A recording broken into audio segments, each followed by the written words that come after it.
All set. All right, I'm back with Brian and Sean. This is part two of our series of the movies of the 90s. And this time we're going to do war and westerns in that order.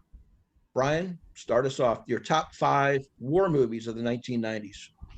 Okay, kind of went through this. I kind of made sure that what I did was make sure that it was war, or it was like a story that was definitely centered around war. Okay. So what I have at number five is I have a Thin Red Line. I know I've only seen that maybe twice. I believe I've seen it twice because it's 170 minutes. It's got a huge cast. I mean, it's got Sean Penn, it's got Adrian Brody, lots of guys in it.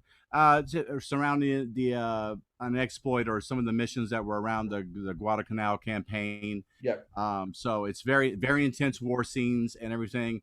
If you can stomach the 170 minutes, it is worth a watch. It's got a lot of information that it's throwing at you, and it's very dramatic and it's very bloody and graphic. But I like the movie. I just don't have a whole lot of 170 minutes to spare.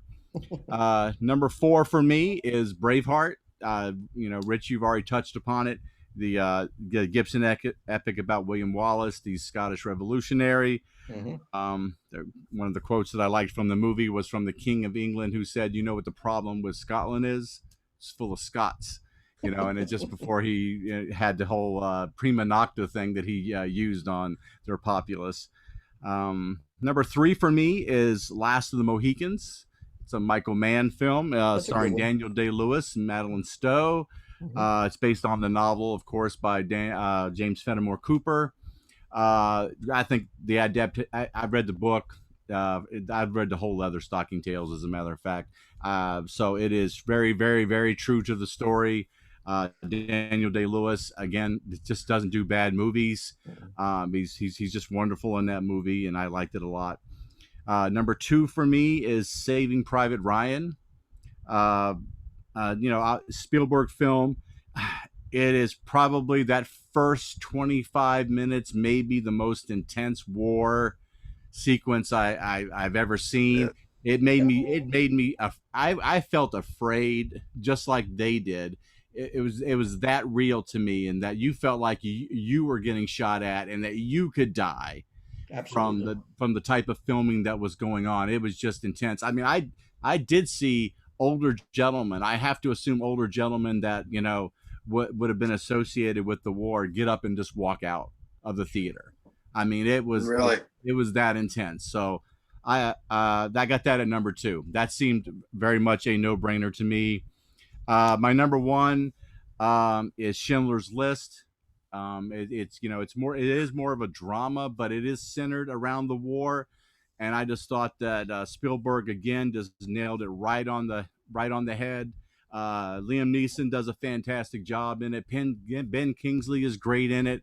There's no better performance than Ray Fiennes, Amon Goth, the internment camp director. He is just plain scary. The interesting use of black and white, except in the one particular clothing sequence for the little girl, is Right. powerful stuff. I just even my son, when he was very young, 11 or 12 years old, when he watched the film, even he was heartbroken about it, not fully understanding everything. That movie was set well enough and told well enough that even he was moved about how powerful it was and just how horrible that whole situation was. So Yeah. that's number one for me, Schindler's List. Very good. I Very have, good. again, we're hitting on a lot. I have three of the same five again this time. Number five for me is a little scene film, I think. I saw it on cable called A Midnight Clear from 1992. A bunch of young actors at the time: Peter Berg, Ethan Hawke, Kevin Dillon, Matt's brother, and Gary Sinise. Battle of the Bulge. It's Christmas 1944. They're behind enemy lines, and there's an exchange between the U.S. soldiers and the Germans. There's a lot of snow, which happened historically during the Battle of the Bulge. There's soldiers frozen on a fence. There's some images that are unforgettable. Have you guys seen this movie? I haven't seen this one. Yeah, I'm this is not really well known, A Midnight Clear, but I was so struggling here for war films, I had to throw it in. It's directed by Keith Gordon, who was a young actor at the time. He started his career as Chris in Christine. Remember the movie Yeah. Christine? Yeah. Stephen King movie where Yeah. he's the actor in there, the dark-haired guy with the curly Yeah, hair. Sure. He He shows up in a later few movies. he later turned to directing. This is, I believe, it's his feature debut. Good film. Number 4, Courage Under Fire, 1996, Yeah. directed by Ed Zwick. Got Mhm. Denzel Washington, Meg Ryan, Matt Damon, and Lou Diamond Phillips. Basically, a cover-up of a botched mission in the, I believe it's the Gulf War. Yep. And there's some discrepancies as to Meg Ryan's actual heroism, whether she should get the Medal of Honor that they're going to give her posthumously or not. Courtroom scenes, different points of view on what happened. Very, very good, very dramatic and heartbreaking as well. Number 3 are the 3 that Brian also had. I'm going to hit them briefly each. Number 3 is the excuse me, the Thin Red Line.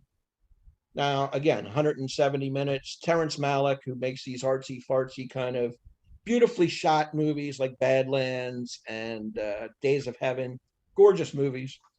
He took 20 years off between Days of Heaven Right. and The Thin Red Line to come back and make this. Jim Caviezel is the lead actor. Sean Penn's in it. And like Brian said, there's a bunch of Adrian Brody's in it.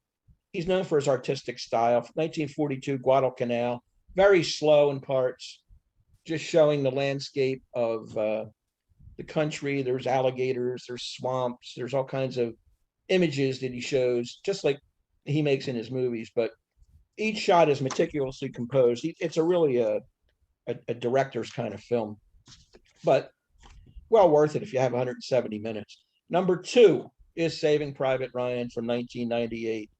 Spielberg's masterpiece, basically, of the Normandy D-Day invasion, with Tom Hanks and the gang looking for Matt Damon, trying to get him out of there because his 3 brothers have already been killed in the war. That's the plot. Of course, it happens to be on D-Day when the bullets are flying and the bombs are blowing people in half. And that epic beach scene is one you'll never, ever forget. There's hand-to-hand combat later when they infiltrate the city, and they're dealing with a sniper coming out of, or actually one of the guys is a sniper. He's picking off people left and right. Tom Hanks, Barry I believe, Pepper, right? Is Barry Barry Pepper, Pepper's in it, and Barry Pepper's in it. Ed Vin Burns, Diesel. Vin Diesel. Vin Diesel. Yeah, real strong movie. Yeah. I like the whole movie, although it's known for the beach scene, but it holds up all the way through. One part they're walking through a field and they're using these dead cows as they're like hiding behind these cows Shield. as a shield to take flight from these bullets that are coming at them. My number 1 has got to be Schindler's List. There's no doubt about it.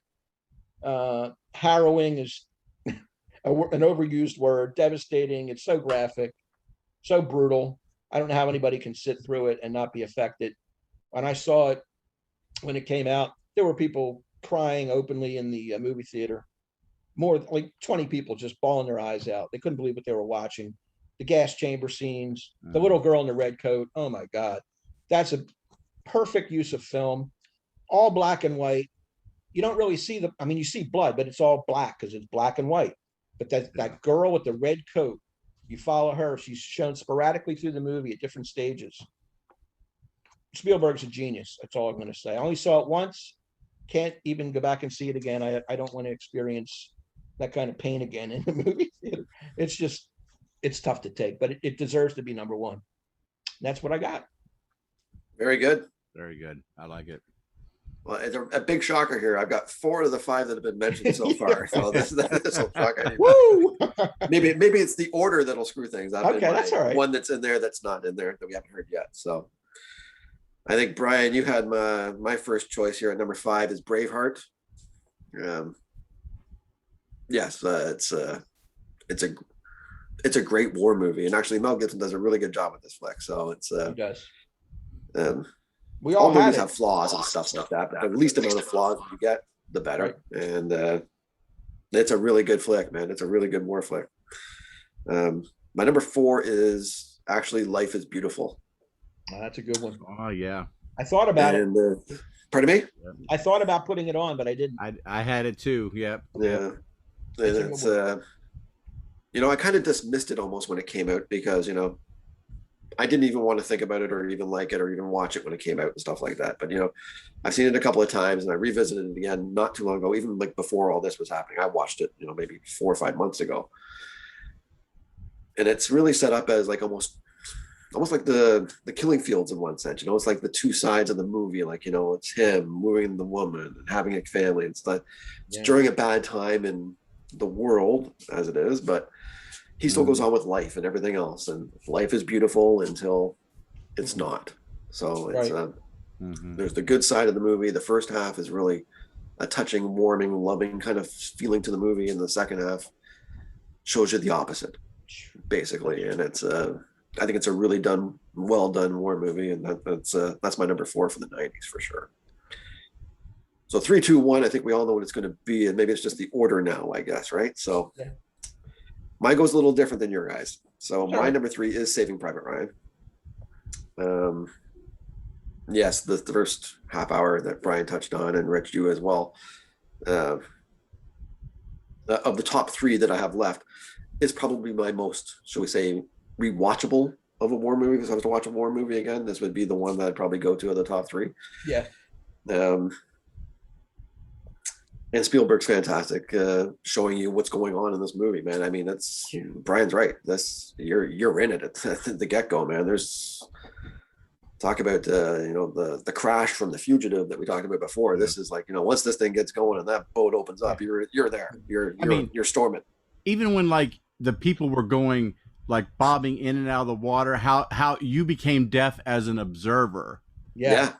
And then you're here again, and then you couldn't hear again. I mean, it's so real. So well done. How about the sound in that where you can actually hear the bullets popping and off the metal and stuff like that. It was just unbelievable. You want to? I felt like throwing up like those guys were on the boat, knowing they were going to lead to their own death. It was unbelievable. Yeah, and it's I mean, there's nothing wrong with this movie at all, man. This got robbed for not winning, in fact, because she get in that. Well, I'm sure we'll have that come up later on in life. But yes, it should have won Best Movie that year. So, so my number 2 is Thin Red Line. So the Thin Red Line, nice. Good. To your guys' point, is it's 170 minutes, but I really think if you're watching something like this, the way that he shows you, it is so well filmed. It is. And I know the scenes that Rich talked, and it's a drag to get through it, but he's telling you a story through this whole thing. It's beautifully and it's shot. Vicious at parts, and there's a story, and there's no real lead in the movie. You're not connected to any one character in one sense. You're just flowing with all of them as they go. John Cusack and Woody Harrelson and all these other guys that you had mentioned previously. Sean Penn, and you're not connected to anyone like you are, let's say, Saving Private Ryan, where it's kind of based on Hanks and the surrounding cast. You're not attached to the surrounding cast as much as you are. This one, you're spread out with everybody, and he's telling you the story from almost everybody. Nick Nolte, and it's I just think the way he shows you the movie for 170 minutes it's spectacular, to be honest with you. It's almost like a film course kind of thing you should be watching. That's what I say. It's a filmmaker's movie. It really is. Yeah. And if that's not a film course, then obviously Schindler's List, my number 1 is. It's I think the trifecta on that one, maybe not shocking to anybody, but that is probably the most powerful movie I've ever seen, if you want the truth. And it's I don't think I'll compare anything else to it, because I don't think I could. So I just think it stands alone. It is Spielberg's masterpiece, I think. I think from like a movie perspective, he can entertain the hell out of you with some other stuff and do a lot of other great things that he's shown over the years, but on a movie level, you don't get much better. You don't get better than this, really. I don't think. You can't. I think this is the cream of the crop here, I think. Very good. That's my number 1. I think we look at this, a trifecta, guys. Trifecta at number 1. Yeah.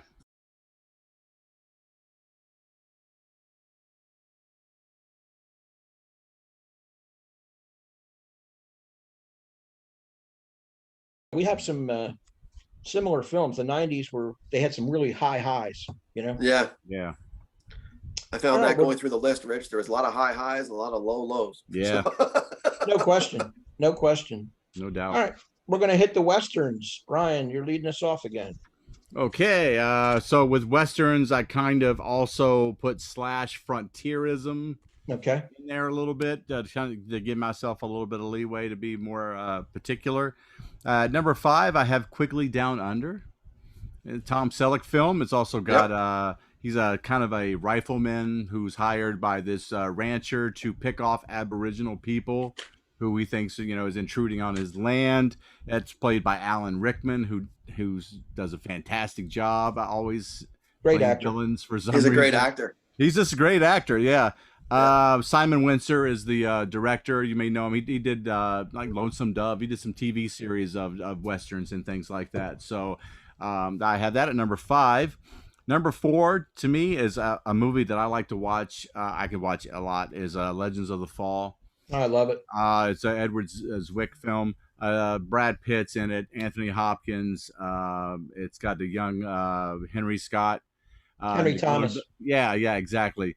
And it's about three brothers it's about three brothers who all end up being in love with the same girl, essentially. That's right. Yep. That's That's And exactly it. and how their paths all go very differently, kind of surrounding the type of person that they are, and that particular love. And I don't know. It's just the ending to the ending to that is just a powerful ending to me, and how brotherly love still somehow endures. Yeah.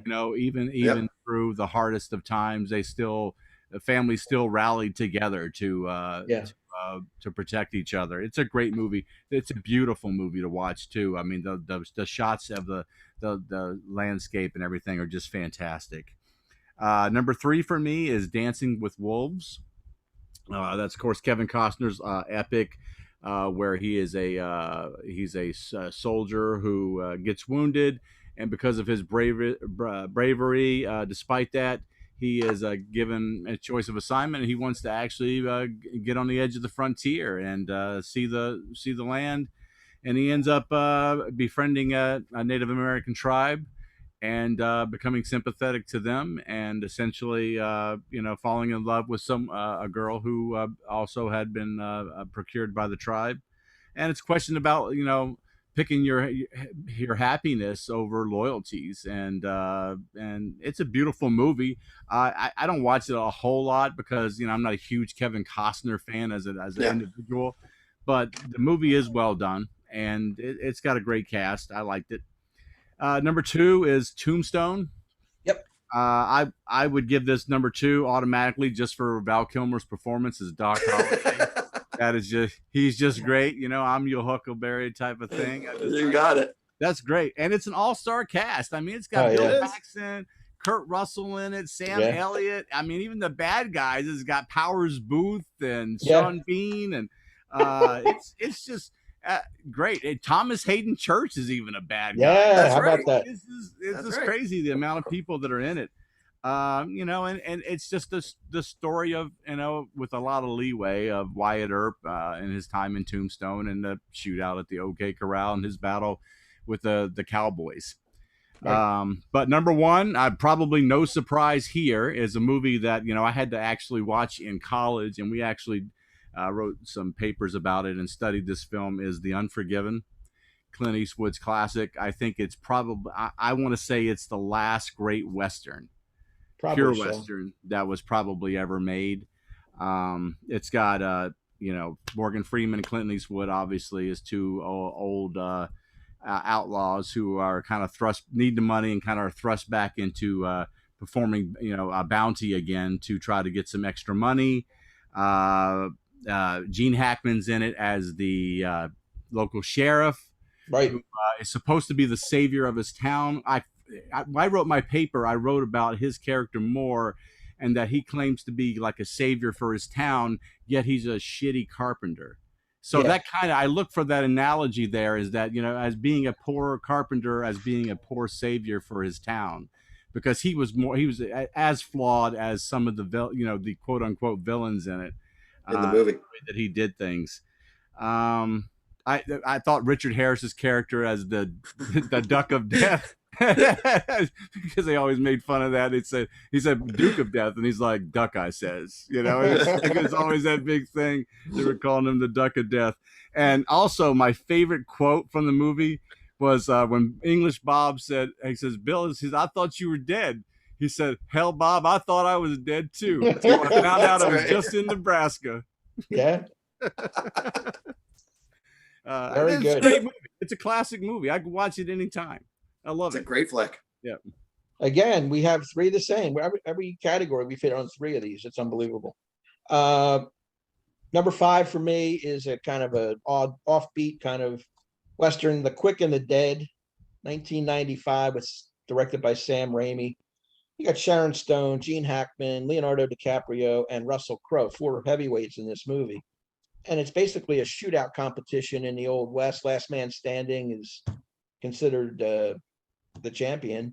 And there's some redemption involving Sharon Stone and Gene Hackman. She might have been violated sometime. I don't want to give the plot away, but she's there for a reason. She's the only lady gunfighter in town, I believe. And good battle scenes. I like, and DiCaprio is kind of that wisecracking kid, real He's quick young. on the draw. What's that? He's pretty young at that time. He's real young. It's 1995. It's before Titanic, so he's real young.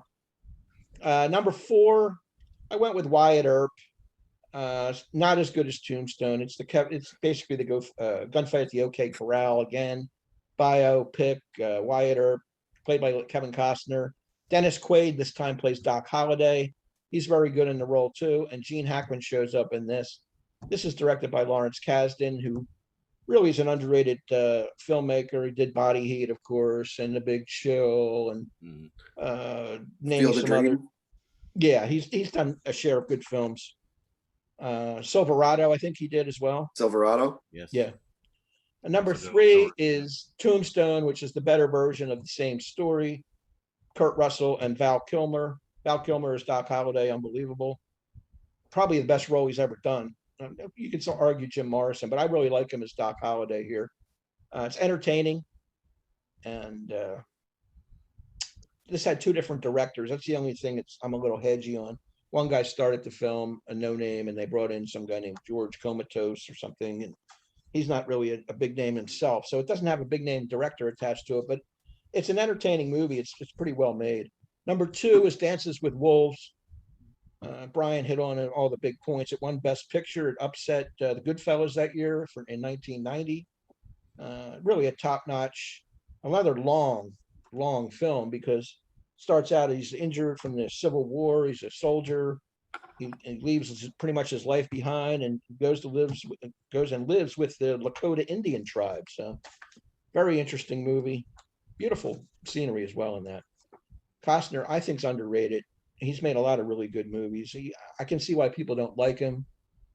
He's kind of standoffish in a way, but look at his resume. It's pretty strong, including No Way Out, which we touched on in the last time. Very good. It's on my list. We expect that by next month. I'm working on it. And number 1, I think we're going to hit a trifecta as well. This is Unforgiven, 1992, another Best Picture winner. Clint Eastwood, of course, getting all the accolades as star, director. Gene Hackman's great in this movie. So is Morgan Freeman and Richard Harris. You can go right down. It's not a glamorized Western. It's kind of in your face. It shows you what it's like to get up close and finish somebody off. It's like that face-to-face combat, what it must be like to be a gunfighter. It's graphic at times, and it was a big box office. I'm looking at the numbers here. 14 million budget, and it made 159 million return. So Good it one. turned a lot of, once it won Best Picture, everybody went and saw it. But it's an effective Western, and I agree. It is. It's probably the last great one, and it's going on 30 years now that it's been since it That's released. right. So that's it for my top 5. Very good. I get.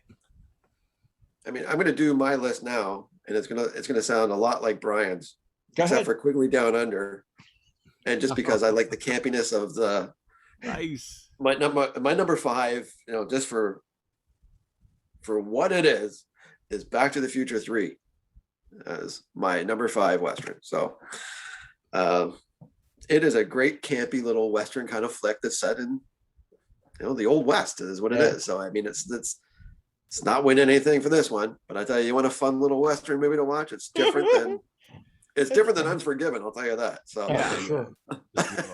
Just a little. Just a tad. Just a little. But I think from here on in, see, my number 4 is Dances with Wolves. Okay. It would have been higher to Rich's point, but if it was an hour shorter, if you want the truth, it's a long haul. It's really well made. The scenes are shot really well. It's an epic. It's like I said, it shows very well for what it is, but that's a long haul, man. That's for that kind of movie. It's I wish there was more in there for what it is, but I really respect the movie and I enjoy it. It's a good movie. There's a lot of space, like you're saying. That was what makes it long. There's not much happening between the scenes. It took them 15 minutes to figure out Buffalo. I mean, Yeah, I know. Yeah, it's going to take a while. Yeah. So my Legends of the Fall comes ahead of that at number 3. So that's a really good one. I'm glad you guys picked as well. Yeah.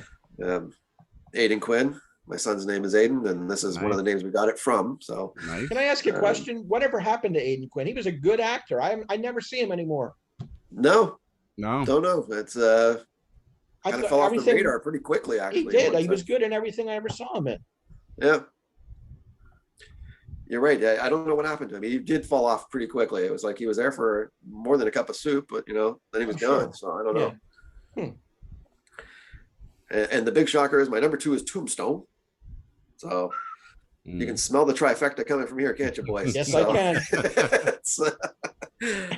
Tombstone. It's Val Kilmer, when he's in the scenes, he steals the scenes. But the rest of the cast, like was mentioned earlier, the Bill Paxtons and Kurt and the gang, Sam. I think Sam was born with that mustache. Sam Elliott, I think he's had that thing forever. He's got to be the coolest guy out there. Sam Elliott. Totally. His delivery, just his persona, everything you see him, and he's a cool looking guy, man. Hey, he's got that voice, man. And the voice. And it leads to number 1, which is The Unforgiven. So Unforgiven is my number 1 as well. Did it again. Yeah. It's dark. It's like you said, it's violent. It's dark. Yeah. The acting's fantastic, man. That's it's top-notch acting in that movie. Clint's very good in that movie too, And for the main characters to be both so strong in the last great Western we've seen, probably it's memorable, man. It's a really good one, and that's my number 1 as well. I actually thought he was going to win Best Actor that year, and if I'm not mistaken, they gave it to Al Pacino for Son of a Woman. Was that the same year? Maybe. I don't know. That's a good one. Yeah. Something to think about. But I thought this is the year that Clint's going to get director, picture, actor. I think they're going to just whole 9 yards, eh? The sweet reward him for the career, and he got squoze out in the acting category. The only downfall to that is, as I know, Scent of a Woman. I don't mind Scent of a Woman at all, but no, I don't. You're going up against Pacino, which kind of sucks, right? So that's who you did lose to. That's awful. That was a get even for Pacino's earlier work, which he never got the Oscar. Yeah, in my opinion. There's a lot of that. When we get down the road and we start talking, especially in the 2000s, I'm going to be mentioning a lot of times where I think that an Oscar was given to somebody as a makeup for not giving it to them earlier in their career. Right. Yeah. Yeah, they're notorious for doing that.